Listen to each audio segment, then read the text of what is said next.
High, this is Saeed. Welcome to extra time Bangla. আর কিছুক্ষণ পরেই শুরু হচ্ছে আরো একটি গুরুত্বপূর্ণ ম্যাচ। কলকাতা নাইট রাইডার্স খেলতে নামছে কার বিরুদ্ধে?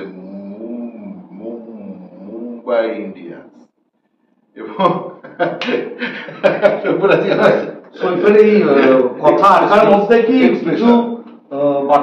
আমার কথা আটকে যেতে পারে, তবে মনে হয় কে আটকাবে না। কি বলো? দেখো, আমি একটু ছোট্ট করে সৌপরান্তে যাওয়ার আগে একটু পরিসংখ্যানটা এই মুহূর্তে যারা এক্সট্রা টাইমে পেজে চোখ রেখেছেন আমাদের নাইট ফাইটে 16 পয়েন্টে 1 নম্বরে আছে, 11 ম্যাচ খেলে, প্লাস 1.45 হচ্ছে run rate, net run rate. সেটা হচ্ছে আমাদের কেকেআর। নাম্বার 2 পজিশন আর অর্থাৎ Rajasthan Royals, plus 0.47, same match অর্থাৎ 11 ম্যাচ সেই 16 পয়েন্ট। এরপরের জায়গাটাই কিন্তু মানে কে আসবে মুম্বাই কিন্তু আমরা দেখতে পাচ্ছি 12 ম্যাচে 8 পয়েন্ট। কার্যত আরব সাগরের মানে এখানে গঙ্গার পাশে ইডেন, ওয়াংখেড়ে আরব সাগরের পাশে, আরব সাগরে নিজেদের সলিল সমাধি মানে সলিল সমাধি ফেলে দিলাম।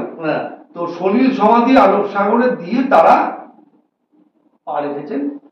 এবং যা ওয়েদার, এই গরমের মধ্যে একটু স্বস্তি, এই স্বস্তিটা কিন্তু নাইট শিবিরে, মুম্বাই শিবিরে স্বস্তি নেই।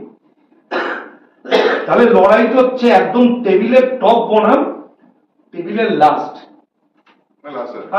ওই লাস্ট বাট ওয়ান আর কি। কারণ কিংস ইলেভেনেও তোমার 8 পয়েন্ট, ওরও 8 পয়েন্ট, ওইও লাস্ট বাট বললাম। তো একের সাথে লড়াই মানে নয়, বুঝতেই পারছেন। কিন্তু হ্যাঁ, এখন যে টিমটায় সূর্যকুমার যাদব আছে, যে টিমটায় রোহিত শর্মা আছে, যে টিমটায় ঈশান কিষান আছে, যে টিমটায় হার্দিক পান্ডিয়া আছে, পীয়ূষ চাওলা আছে, অর্থাৎ তারকা খচিত টিমে মানে নামে ভরপুর যে টিম। সভ্য জার্সির যে পাঞ্জাবি কালারটাও পার্পল কালার কলকাতা নাইট রাইডার্সকে উৎসর্গ করে, আমি ভাবতে পারছি না এটার মধ্যে আজকে ইঙ্গিতটা আছে। আমরা বলি যে समझदार के लिए इशारा काफी होता है, तो समझदार जर्नलिस्ट है, तो जो लोग देख रहे हैं। তোমার সে হলুদ টি-শার্টটা কোথায়? তো হলুদ আমি ফেলে দিয়েছি, চেন্নাই তো হারছে। আমি দেখো শান্তির প্রতীক, আমি সাদা, তোমরা হালকা হালকা একটু আছে এদিক ওদিক, তো আমি শান্তির প্রতীক। তো আজকে সবটাই সভ্য কেন্দ্রিক আমাদের, সভ্য হচ্ছে আমাদের স্টাইল। যশবন্ত বললো কিছুক্ষণ আগে যে নাইট শিবিরে স্বস্তি, নাইট শিবিরে পুরোটা স্বস্তি নেই এই কারণে, নাইট রাইডার্স তো কোয়ালিফায়ারের পথে পা বাড়ি রেখেছে, কিন্তু নাইট শিবিরের ছকটা অন্য। ছকটা একটু বলে রাখি, যারা আইপিএল ফলো করছেন, কলকাতা নাইট রাইডার্সকে ফলো করছেন, নাইট শিবিরের পরিষ্কার ছক হচ্ছে 1 কিংবা 2 নম্বরে থাকা। এবং 1 এবং 2 নম্বরে থাকতে হলে এই ম্যাচটা খুব ক্রুশিয়াল, এই ম্যাচটা জেতা খুব জরুরি। যদি জিতে যায় তাহলে নাইট রাইডার্স একেই থাকলো, এবং শেষ দুটো ম্যাচেও যদি একটা ম্যাচ হারে একটা ম্যাচ জেতে, তবুও কেকেআর 1 থেকে 2 এর মধ্যে বিলং করবে। এবার 1 থেকে 2 1 এবং 2 থাকলে যে সুবিধাটা পাওয়া যায়, প্রথম যে কোয়ালিফায়ার ম্যাচটা খেলবে, প্রথম কোয়ালিফায়ার ম্যাচটায় যদি কলকাতা নাইট রাইডার্স জিতে গেল তাহলে ডিরেক্ট চেন্নাই ফাইনাল। এবার ফাইনাল কিন্তু চেন্নাইতে।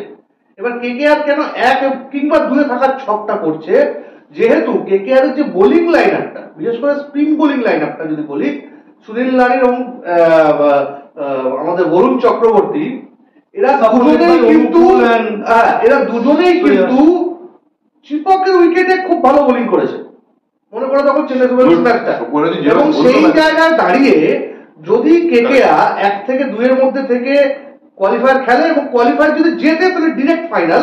ফলে কেকেআর শুধুমাত্র মুম্বাই ইন্ডিয়ান্স ম্যাচ জয় নিয়ে ভাবছে না, একই সঙ্গে ভাবছে মুম্বাই ইন্ডিয়ান্সকে হারিয়ে কি করে 1 বা 2 নম্বরের বাঁধটা আদায় করা যায় এবং সোজা চেন্নাইতে যাওয়া যায়। কারণ চেন্নাইটা হ্যাপি হান্টিং গ্রাউন্ড। এই বছর দেখা গেছে চেন্নাইতে এর আগে 2012 সালে গৌতম গম্ভীরের ক্যাপ্টেন্সিতে কেকেআর চ্যাম্পিয়ন হয়েছিল সিএসকে কে হারিয়ে। ফলে চেন্নাই কিন্তু কেকেআরকে ফিরিয়ে দিয়েছে। সেই জায়গায় দাঁড়িয়ে কেকেআর এই মুহূর্তে দুটো ভাবনা চিন্তা করছে। একটা হচ্ছে, যদি বরুণ দেবতা রুষ্ট না হন তাহলে মুম্বাই ইন্ডিয়ান্সকে হারানো। মুম্বাই ইন্ডিয়ান্সকে হারানো মানেই হচ্ছে 1 এবং 2 নম্বরের দিকে, মানে লিগ টেবিলের প্রথম দুটোর মধ্যে জায়গা পাকা করা। 1-এ তো রয়েছে, যদি কোনোভাবেও শেষ দুটো ম্যাচের মানে ফলাফল যদি কেকেআর এর দিকে না আসে তবুও খুব একটা খারাপ হবে না। তার কারণ হচ্ছে মনে রাখতে হবে যে 10টি দল খেলছে এই মুহূর্তে আইপিএল তাদের সব থেকে ভালো নেট রান রেট কিন্তু কলকাতা নাইট রাইডার্সের। না, এটা একদমই ওর সাথে আমি একমত। এবং আরেকটু আমি ইলাবোরেটলি একটু ছোট্ট করে বলি, কারণ দেখুন 16 পয়েন্ট আছে, এখন 3 ম্যাচ, যদি 3 ম্যাচ যেতে তাহলে 16 আর 6 22, 1 নম্বর 16 পয়েন্টে আছে কিন্তু আমাদের সেম। আরও যদি পরে 3টে যেতে তাহলে আর 22, কিন্তু নেট রান রেটে কেকেআর একই থাকবে। পরের যে টিমগুলি আছে, যেটা সভ্য বলছিল যে একমাত্র এসআরএইচ আছে 14 নম্বরে, তার 12টা ম্যাচ, সে যদি জিতে সবকটা ধরে নি তাহলে 12 আর 4 16, 12 আর 14তে সানরাইজার হায়দ্রাবাদ এখন এই মুহূর্তে 14 যদি দুটো ম্যাচ বাকি আছে, দুটো ম্যাচ বাকি, দুটো ম্যাচ, তাহলে সানরাইজার হায়দ্রাবাদ 18 বেশি দিতে পারছে যেতে পারবে না। এখানে এবার ধরুন সিএসকে আছে 12তে, ডিসি আছে 12তে, ওদেরও কিন্তু 12টা করে খেলা, যদি যেতেও তাহলে সর্বোচ্চ 16, অর্থাৎ একমাত্র সানরাইজার্স হায়দ্রাবাদ কিন্তু 18 পয়েন্টে যেতে পারে, প্রোভাইডলি যদি কেকেআর এরপরে সব ম্যাচ হারে, ব্লা ব্লা ব্লা ব্লা, খুব বাজে হয়, যেটা হওয়ার চান্স, যেটা 99% ব্যাপারটা আড়াআড়া কেকেআর এবং কিন্তু যতদূর আমার সূচিটা মনে পড়ছে, আমি খুব স্যাঙ্গুইন নয়, কেকেআর এর যে লাস্ট গ্রুপ লিগের ম্যাচটা সেটা সম্ভবত রাজস্থান রয়্যালসের বিরুদ্ধে, তাহলে ওটা কোথাও গিয়ে না ওই লিগ ডিসাইডারের ব্যাপারটা হয়ে যাচ্ছে। কেকেআর আজকের ম্যাচের পর পরের দুটো ম্যাচ কিন্তু আবে ম্যাচ, পরেরটা 13 তারিখ সেটা আহমেদাবাদে গুজরাটের সাথে, এবং লাস্ট ম্যাচ খেলবে 19 তারিখ যেটা সয়মান সিং এ। এবং সভ্য যেটা বললো এর পেছনে আরেকটা রিজন আছে যেটা আমি মনে করছি, এটা আমার ব্যক্তিগত, ছোট মাঠে না কেকেআর খুব ভয়ানক। কারণ কেকেআর এর যারা big hitter like Sunil Narine, Andre Russell, Rinku Singh, Venkatesh Iyer, এরা কিন্তু ছোট মাঠে না মারাত্মক, মানে মাঠটা একটু বড় হলে পরে ধরুন মিসিকটাও কিন্তু 50 মিটার 60 মিটারে গিয়ে ধরা পড়ে যাওয়াটা চান্স থাকে। এখানে যদি মাঠটা ছোট থাকে সাইকোলজিক্যাল একটা অ্যাডভান্টেজ, এবং যেটা বললো যে স্পিনার, অর্থাৎ স্পিন কিন্তু কেকেআর এর এবছরও মূল অস্ত্র। মানচি স্টার গত ম্যাচ উইকেট পেয়েছেন, তার আগের ম্যাচ উইকেট পেয়েছেন, কিছু কিছু ক্ষেত্রে বৈভব এবং আমাদের ও ভালো বল করেছে, কিন্তু কেকেআর এর স্ট্রং পয়েন্ট কিন্তু হচ্ছে স্পিন বোলিং। সুনীল নারায়ণের 4টে ওভার, বরুণ চক্রবর্তীর 4টে ওভার, এবং ইম্প্যাক্ট হিসেবে কখনো অনুকূলকে দেখছি, কখনো সুয়সকে দেখছি, অর্থাৎ সব মিলিয়ে কেকেআর এর স্পিন বোলিংটা কিন্তু 10 থেকে 12 ওভার কিন্তু বল করছে, অন অ্যান অ্যাভারেজ 10 ওভার তো বল করছে, অর্থাৎ 50%। এটা চেন্নাই যেরকম উইকেট হয়েছে চিপকের, একটু স্লো টার্নার, বলটা একটু থমকে আসা, একটু আচমকা বাউন্স করা, যেটা কিন্তু মেন অস্ত্র। এবং নারিন যেহেতু বোলিং রিদিমটা চেঞ্জ করেছেন, বোলিং অ্যাকশনটা চেঞ্জ করেছেন, খুব ভালো করে দেখবেন নারিন কিন্তু প্রপার অফ স্পিনারের মতো এরকম ভাবে কিন্তু বলটা ধরে না, নারিন কিন্তু বলটা ধরে অনেকটা সিম বোলারদের মতো, লাস্ট মুহূর্তে আঙুলটাকে একদম টপ পাম্প থেকে যখন লোডিং পজিশনে উঠে যায়, তাই তুমি যদি দেখো সেখান থেকে রিলিজ করে। এবং বরুণও তাই, বরুণ কিন্তু হ্যান্ড রিলিজটা কিন্তু ডানাতেই লেগ স্পিনার, ওর হ্যান্ড রিলিজটা কিন্তু ভেরি কুইক, এবং একদম টপ জায়গার থেকে কিন্তু গুগলিটাও মারে, এবং একটা কাইন্ড অফ টপ স্পিন যেটা ফ্লিপার বলি আমরা লেগ স্পিনারদের। শেরওয়ানকে দেখেছিলাম খুব ভালো, স্টুয়ার্ট ম্যাকনিলকে আমরা দেখেছি সভ্য, one of the top leg spinner. Top স্পিনটা কিন্তু খুব যেটা পরে সিমের মধ্যে খুব গতিতে যায়, খুব জোরের ওপর যায়, এই বলগুলোকে রিড করা কিন্তু মিসিট হচ্ছে রোহিত শর্মা বা এই জাতীয় প্লেয়ারদের প্রচুর মিসিট। এই জায়গাগুলোতে সাইকোলজিক্যাল অ্যাডভান্টেজ, অর্থাৎ ঘরের মাঠে এই 65,000 দর্শক, কেকেআর, শাহরুখ খান সব মিলিয়ে অনেকটাই স্বস্তি। যেমনটা আবহাওয়া এখন আমাদের আরেকটা জিনিস বলে রাখি, বৃষ্টি রয়েছে, আমি তো বলছি এই ইকুয়েশন গুলো যদি দুইও যদি থাকে, যদি কেকেআর 2 থেকেও যদি প্লে অফে যায় সেখানেও একটা লাভ আছে। বলতে তো পারে না কোয়ালিফায়ার প্রথম ম্যাচে যদি কেকেআর হেরে যায় তাহলে 2 নম্বর থেকেও কিন্তু এলিমিনেটর খেলার সুযোগটা পাচ্ছে, অর্থাৎ একেবারে কিন্তু সুযোগটা হারিয়ে যাচ্ছে না। ফলে 1 এবং 2 নম্বর খুব ইম্পর্টেন্ট। বাট তুমি বলছো টসের কথা, ইডেনের উইকেটটা দেখো, ইডেনের উইকেটটা পাটা, কিন্তু যে যা ওয়েদার চলছে তাতে একটু ডিউ ফ্যাক্টর খুব একটা কাজ করবে বলে মনে হয় না, কিন্তু একটা বাতাস যদি থাকে, একটা সুইং যদি থাকে, হর্ষিত রানা এবং মিচেল স্টার্ক যেভাবে বোলিংটা করছে তাদের কিন্তু অবশ্য অন্যদিকে জসপ্রীত বুমরা রয়েছেন, যিনি এই মুহূর্তে মুম্বাই ইন্ডিয়ান্স টিমটা যতটা খারাপ খেলছে সামগ্রিকভাবে জসপ্রীত বুমরা ততটাই ভালো খেলছেন, একাই তিনি নিয়ে যাচ্ছেন। এবং মনে রাখতে হবে মুম্বাই ইন্ডিয়ান্সের কিন্তু বোলিং লাইনারটা খুব খারাপ নয়। পীযূষ চাওলাকেও রয়েছে, পীযূষ চাওলা দীর্ঘদিন কেকেআর খেলেছেন।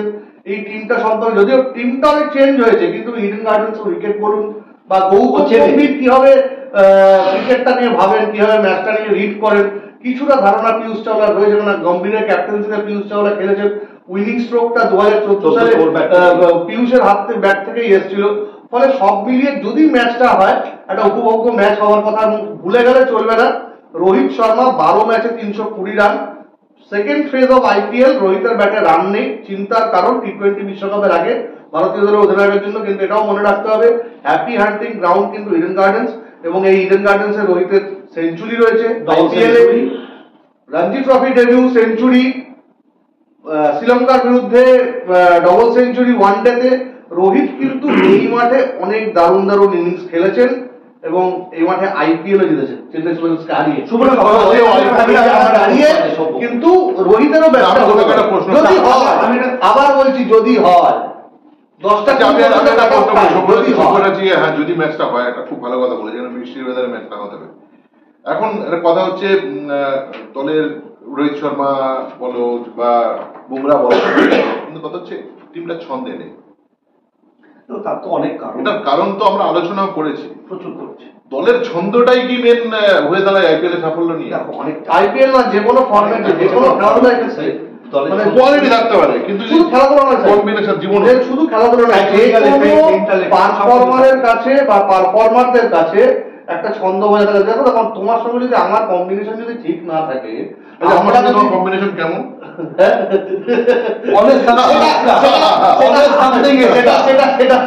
আমার ওয়াইফ আর তোমার ওয়াইফ বলতে পারবো।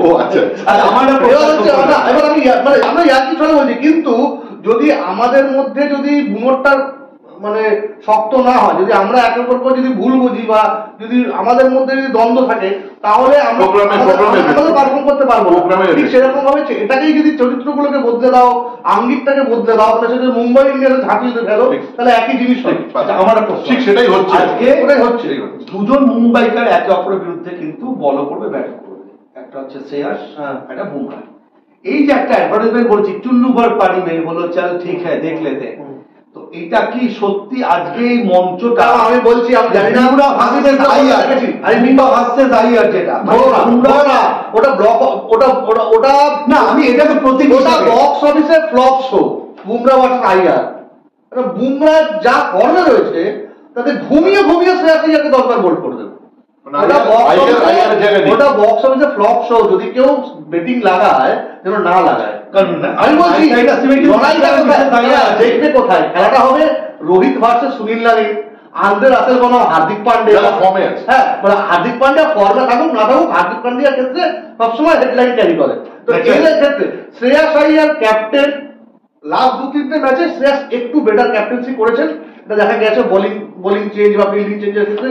বাকিটা কিন্তু সেই ওই ফুটবলে যেটা দেখি আমরা সাইডলাইনে দাঁড়িয়ে যে বলছে, সুভাষ ভৌমিক বলছেন ইস্ট বেঙ্গল টিমটা এইভাবে খেলবে, এইভাবে খেলবে, বা অমল দত্ত বলছেন, ঠিক সেরকম ভাবে গৌতম গম্ভীর বলে যাচ্ছে, চন্দ্রকান্ত চুপচাপ বারবার দেখা গিয়েছে। এটা সেই, এটা বলে লাভ নেই। এই মুহূর্তে যদি পারফরমেন্স অ্যানালাইসিস করি আমরা যখন করি, আমরা সাংবাদিক, জসপ্রীত বুমরার যা বোলিং ক্যাপাসিটি, তার যা বোলিং ইকোনমি, তার যে ইনটিউশন ম্যাচের প্রতি, তার যেখানে লাইন লেন কথা বলছে, তার ধারে কাছে শ্রেয়াস আইয়ার নেই। মানে আজকের ম্যাচে যদি এটা আমরা ধরি যে দুই মুম্বাই লড়াই, যদি বুমরা বলি মানে আমি যদি মাঠে মানে কিরকম ফারাক হতে পারে, ধর আমার বয়স তো 50, আমি যখন মাঠে নামি ফুটবল খেলতে, আর আমার অপোনেন্টে যদি লিও মেসি বা একটা ক্রিস্টিয়ানো রোনাল্ডো থাকে, তা যা হবে আর কি 50 গোল বা 60 গোল, এরকম একটা ডিফারেন্স হচ্ছে ওদের। না ডেফিনেটলি না। এবং আমি বলছি ম্যাচ থেকে বাইরে বেরিয়ে কোন সর্বভারতীয় সংবাদ মাধ্যমকে বা কোথাও আমরা দেখলাম না, আমি কাউকে ছোট করে বলছি না, যে জসপ্রীত বুমরা যে পিঠের ইনজুরির পরে যে ফিরে এলেন, কামব্যাকটা, এই যে কামব্যাকটা, এটা বুমরার কামব্যাক হিসেবে ধরা হচ্ছে। এটা এনসিএ কত বড় সাফল্য, যে এনসিএ গত 5 বছর আগে অন্তত লিস্ট করে বলতে পারি একাধিক ক্রিকেটার যারা চোট আঘাতে জর্জরিত ছিলেন, তাদের ক্যারিয়ারে প্রশ্ন দাঁড়িয়েছিল, ওখানে এনসিএ পরিকাঠামো নিয়ে প্রশ্ন উঠেছিল। ভুবনেশ্বর কুমার ধরুন, ঋদ্ধিমান শাহ ধরুন, অনেক প্লেয়ার রয়েছে, সেই জায়গায় দাঁড়িয়ে জসপ্রীত বুমরা এবং ঋষভ পন্থকে যে এনসিএ ফেরালো আবার ক্রিকেটে, এইটা নিয়ে গবেষণা হওয়া উচিত যে কিভাবে এনসিএ এই কাজটা করলো, এবং বিশাল যে সময় নিতে তা কিন্তু নয়। একটা কথা বলছি সেই ধর একই অ্যাক্সিডেন্টে আমাদের আপনার মনে থাকবে, আমাদের এখানে অভিক বলে একটি প্লেয়ার ছিল, অভিক চৌধুরী, তার কিন্তু same kind of accident, same, শুধু ফারাক তার গাড়িটা হয়তো ওই ব্র্যান্ডেড ছিল না যেটা ঋষভের কাছে ছিল, আদারওয়াইজ অ্যাক্সিডেন্টের গতি প্রকৃতি, অ্যাক্সিডেন্টের ধরন ধারণ। কিন্তু দেখ আজকে ঋষভ কিভাবে কামব্যাক করে কি সব শট খেলছে, দিল্লিকে কোথায় নিয়ে এসে দিয়েছে, রাইট? বুমরা শুধু কিন্তু এখানে ডাক্তারি বিদ্যা বা পুরো একটা মাসেল স্ট্রেন, ওখানে আপনি একটা ইনজেকশন দিলেন, এমআরআই করলেন বা ডাক্তারিতে যা যা হয় এটা নয়, এর পেছনে মনস্তাত্ত্বিক থেকে শুরু করে যাবতীয়টা এনসিএ যেভাবে, যেটা বললো সভ্য, আমার পরিচিত একজন কাজকর্ম কথা হচ্ছিল, বাঙালি ছেলে, আমাদের রাজীব দত্ত আছে বাংলার, জানিস রাজীব দা, তো এনসিএ কিন্তু একদম অন্য এনসিএ। কাজে সত্যি বিশ্বকাপের আগে এই দুজনের ফর্মে ফেরা, একজন wicket keeper batter Rishabh Pant এবং মেন স্টাইল বোলার বুমরা, যদিও সামির চোট, সামির বোলারে অপারেশন হলে তো আমরা আমাদের বোলিং লাইন আপটা আরো ম্যাচুর হতো, কিন্তু তবুও বলবো খারাপ হয়নি। এবং হ্যাঁ, আমরা জোরে বোলিং অ্যাটেম্পটা কিন্তু অনেক এগিয়ে থাকতে পারতাম, মানে আমি আরসিবকে ছোট করছি না, আমি আবেশকেও কাউকে করছি না, সিরাজকেও করছি না, কিন্তু মোহাম্মদ সামি ভাই ওটা নিয়ে আমাদের আলোচনা হবে। আজকে ভারতীয় দল ভালো ডোবাবে টি-20 বিশ্বকাপে, তখন আমরা আলোচনা করবো। আমরা একেবারে শেষ প্রান্তে এসে গেছি, আমরা কথায় কথা বাড়ে অনেক আলোচনা করলাম। ক্রিকেট এমন একটা বিষয়, আলোচনা করলে শুরু করলে সারাদিন কেটে যাবে। আমি জাস্ট দুজনের কাছে জিজ্ঞেস করবো, মুম্বাই আর কেকেআর এগিয়ে কে থাকবে আজকে? দেখো আবারও বলি, কলকাতার ছেলে আমরা, কলকাতায় সাংবাদিকতা করি, শোটার নাম নাইট ফাইট, আমরা মনে প্রাণে চাই নাইট জিতুক, কিন্তু ও একটা কথা বলে, জানে সে পেলে ये मुझसे निकल गए दो अल्फाज, সেটা হচ্ছে রোহিত শর্মা তার Ranji debut Eden century, Ranji ট্রফিতে গুরুত্বপূর্ণ ম্যাচ সেঞ্চুরি, শ্রীলঙ্কা 264 লাস্ট 64টা 13 বল এসেছিল, প্রেস বক্সে আমরা ছিলাম, দেখেছি রোহিতের ব্যাট যখন ভাঙা আঙুল আওয়াজ হয়, শুধু ঘোড়ার খুর, যেমন ঘোড়া এখন খুব স্পিডে দৌড়ায় সেরকম একটা আওয়াজ হয় ব্যাটে আর বলে, তো সেই আওয়াজটা কিন্তু দেখার জন্য কান, চোখ এবং পুরো মস্তিষ্ক একদম ইডেনে রয়ে আছে। ওই হিসেব 76, 24, 51, 49, ওই 48, 52 ওই হিসেবে গিয়ে লাভ নেই। তত্ত্ব কথা হচ্ছে, আমি যেটা পরিষ্কার বলছি, 12 বছর পরে কলকাতা নাইট রাইডার্স ওয়াংখেড়েতে জিতেছে, এটা একটা বিরাট জেতার পরে জিতে একটা মন্তব্য আমার দারুণ লেগেছিল যে এই জয়টা আমাদের আইপিএল জেতাতে সাহায্য করবে। আমরা এই জয়টা সেলিব্রেট করতে পারছি না, তার কারণ কয়েক ঘন্টা পরে আবার ফ্লাই করবো পরের ম্যাচের জন্য। এই সেলিব্রেশনটাকে এই ইডেন গার্ডেন্সে তুলে রেখেছে। ওই যে আত্মবিশ্বাসটা ওয়াংখেড়াতে মুম্বাই সেইটা যদি ক্যারি ফরওয়ার্ড করতে পারে সব ঠিক, না হলে আমি বলছি দুই দলে 11-22 জন ক্রিকেটার, সচিন তেন্ডুলকার একদিকে, গৌতম গম্ভীর একদিকে, সবাই রয়েছেন, কিন্তু দিনের শেষে কিন্তু খেলাটা একজনই খেলবেন, বরুণ দেবতা। তার যদি মনে হয় যে খেলাটা টাইম অন টাইম শুরু হবে, না হলে 10-20 কাট অফ টাইম, শোনো আমাদের 10-20 কাট অফ টাইম, স্টুডিও থাকে এক বরুণ, কেকেআর আছে আরেক বরুণ, একদম মাথার উপর আরেক বরুণ, আজকে 3 বরুণ ফ্যাক্টর কিন্তু স্টুডিওর কোন বরুণ থাকছে? বরুণ আরন, আরে বরুণ আরন, বরুণ নামটা বলেছি, বরুণ দেব বলছো, আমি বরুণ চাপড়া মারিয়ে দিল। কোথায় আমরা ধলবনি আলোচনা করছি, 230 নিয়ে 230, আরে 230 কাজে লাগে, আলিপুর যেতে কিন্তু 230 লাগে কাজে।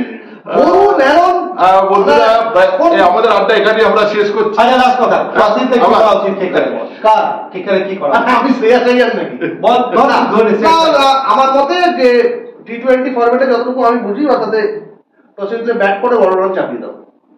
কেকেআর যদি টসে যেতে, take my suggestion, bowl first, বৃষ্টি আছে, রান রেট, ডাকওয়ার্থ লুইস চেপে খেলতে পারবে, ইনিংসটা মাথায় দেখতে পারবে যে 6 ওভারে কত করতে পারে। বুমরাকে দেখে বলে দিয়েছে একবার, আর চেক করছি না আমি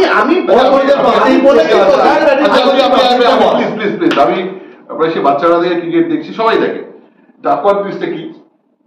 ডিএল মেথড, ওখানে পুরো সব সিস্টেম করা থাকে, আমরা যারা ক্রিকেটের সাথে জড়িত আমরা ওখানে রানটা বসিয়ে দিই, সুনীল গাভাস্করও বলতে পারবেন না, কপিল দেবও বলতে পারবেন, রবি শাস্ত্রীও বলতে পারবেন না।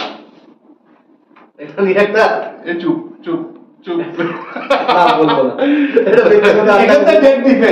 একটা বারো সুইং করেছে স্বনামধন্য ক্রিকেট ব্যক্তিত্ব, এটা নিয়ে একটা মজা করেছিল আমাদের ময়দানের খুব প্রিয় মানুষ, সেটা কি অন্যদিন বলবো। বলো বলো বলো। সমর বন্দ্যোপাধ্যায়কে জিজ্ঞেস করা হয়েছিল ডাকওয়ার্ড প্লিজ মানে কি, বলেছিলেন কোন একটা আলোচনাতে যে কিছুটা ডাকওয়ার্ড জানেন, কিছুটা বাকিটা অরুণাল জানেন। বলতে জানাই কোন ক্রিকেট এক্সপার্ট কাজ পর্যন্ত দেখেনি বা বলতে শুনি, এটা বলা সম্ভব। তো আমরা যারা কাজ করি ক্রিকেট নিয়ে, ওই রান উইকেট ওইটা বসিয়ে দিই, ইজিক্যাল টু মারা থেকে মেরে দিলে পরে বেরিয়ে আসে।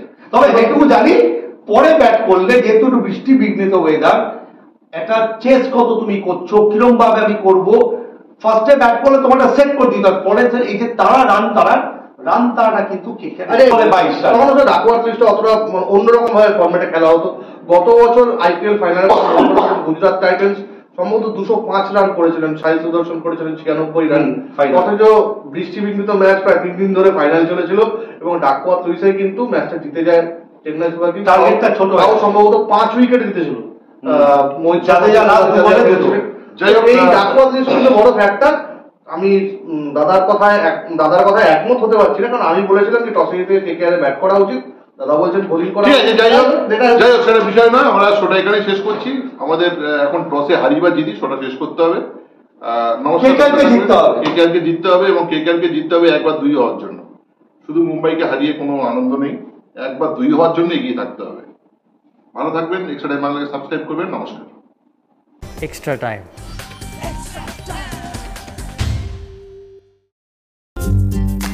লেটেস্ট নিউজ আর এক্সক্লুসিভ ভিডিওর সঙ্গে আপডেট থাকতে এখনই সাবস্ক্রাইব করুন আমাদের ইউটিউব চ্যানেল। বেল আইকনে ক্লিক করতে ভুলবেন না যেন।